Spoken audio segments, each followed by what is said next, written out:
Friends ఇప్పుడే అందిన వార్త హైకోర్టు సంచలన తీర్పు చరిత్రలోనే మొట్టమొదటిది అంటూ లేటెస్ట్ అప్డేట్ అయితే రావడం జరిగిందండి. సో వివరాలు ఏంటనేది కూడా వీడియోలో తెలుస్తుంది. వీడియోని చివరి వరకు చూడండి, అర్థమవుతుంది. మరోసారి ఛానల్ వస్తే తప్పకుండా సబ్స్క్రైబ్ చేసుకోండి. చూస్తున్నారు కానీ లైక్ చేయడం మర్చిపోతున్నారు. అట్లా లైక్ చేయండి. వీడియోలోకి అయితే వెళ్ళిపోదామండి.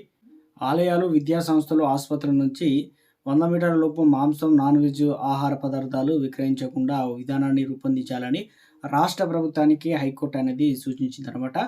ఎందుకంటే భక్తుల మనోభావాలు, ప్రశాంతత, పరిశుభ్రత, శాంతి భద్రతలు, ట్రాఫిక్ సమస్యలను దృష్టిలో ఉంచుకొని మార్గదర్శకాలు తయారు చేయాలని చెప్పేసి మున్సిపల్ హోంశాఖ ముఖ్య కార్యదర్శులకు స్పష్టం చేసింది. మాంసం విక్రయ కేంద్రాల ప్రారంభానికి సంబంధిత పోలీస్ స్టేషన్కు నుంచి అంటే నిరం నిరంత ఎటువంటి అభ్యంతరం లేదని ఎన్ఓసి పొందాలని నిబంధన చేర్చాలని సూచించింది.